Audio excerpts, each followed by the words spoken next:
Welcome back. It's a day that seniors in Minnesota have been fighting for. An assisted living center in Champlin hosted its first ever happy hour for residents, just days after a new state law took effect allowing these events to happen. And it's all thanks to one woman who pushed for it at the state capitol. Ladies and gentlemen, the bar is open! The first time those words have been said in this assisted living home. And it's not because residents weren't old enough, but for a wrinkle in Minnesota liquor laws. Probably like a barefoot. When Anita LeBrun learned what stood between her and being served a margarita, Cheers. she went to the Capitol testifying for change. I'm just so proud of you. Well, You did so good. Can you imagine how we started in February? It's exciting to have a bar open. We kind of watch, make sure everyone's okay. We don't want falls at the end of the night. Our nursing team would not be happy with that. So Amira's Choice supervisors believe the weekly happy hours will actually help connect residents too. it's also about just independence and dignity for them. I feel like there is a stigma for nursing homes, for assisted livings, that when you're older, you're just kind of stuck and your life is over, right? And that's really not the case. There you are. Margaritas were poured, glasses were raised, Yay. celebrating something that means a lot more than what's filling up their cups. Just because you're old doesn't mean that you can't do these things. Morgan Wolf, KARE 11 News. Very well. Gosh, they were so fun. I need to go back and have a margarita with them. Well, on to our next story. An animal can bring out a smile even on the gloomiest of days. But a new study this afternoon shows that the impact of having an animal companion goes far beyond that. Researchers say that canine friends are helping a specific set of patients succeed in their recovery. Mandy Gaither has the story.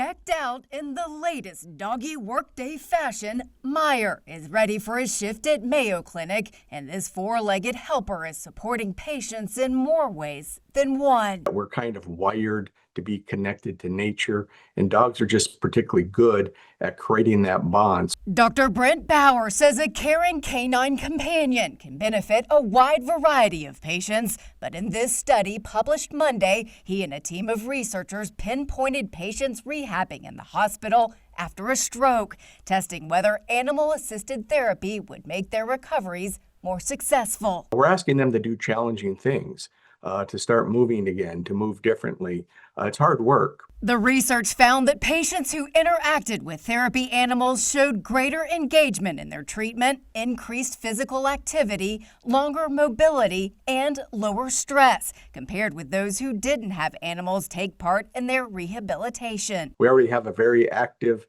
animal-assisted treatment program here at Mayo Clinic. We're going to expand that to try and meet more and more needs. Bauer says animal-assisted therapy is likely to benefit other patients recovering from different medical conditions as well. And he says if the treatment is done correctly, it can help both the person and the furry worker. The dogs who are well-trained and well-chosen for this work actually show lower stress levels after they've worked in the hospital environment with the patients they're seeing. For Health Minute, I'm Mandy Gaither. Oh, today is a fun one if you are into seafood. It marks National Oyster Day. Raw, grilled, or fried, they are a delicacy from coast to coast. But experts say that oysters are experiencing actually a dangerous decline right now. Brad Hicks explains how some backyard gardeners are coming to the rescue.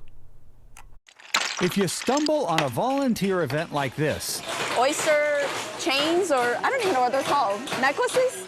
you might think you're in a jewelry making class. It's like we're making nature's friendship bracelet. But these volunteers aren't making bling. They're helping rebuild oyster reefs along Florida's Gulf Coast. Oysters are in deep trouble from a trio of human impacts: dredging, development, and overfishing. Not only worldwide, but right here in Tampa Bay, we've seen an 85% decline. On her Naturally Florida podcast, Lara Milligan is getting the word out. Oysters need someone speaking up for them. They do blend in. People call them rocks. I was like, oh, I thought that was a rock. They can seem like a rock because oysters lock themselves to other oysters when they're young and never move again. But the reefs they create become crucial habitat for little critters that form a foundation of the marine food chain.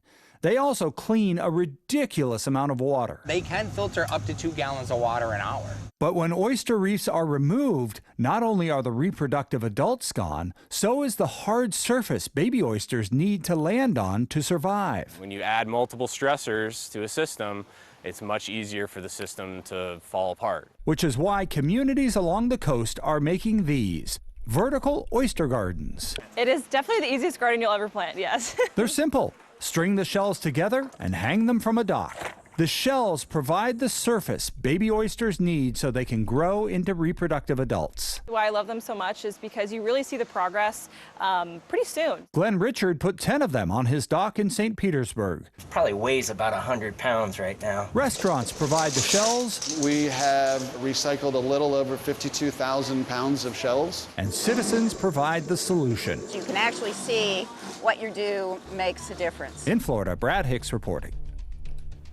Wow, what a story. Stick with us. We got more news and weather coming up.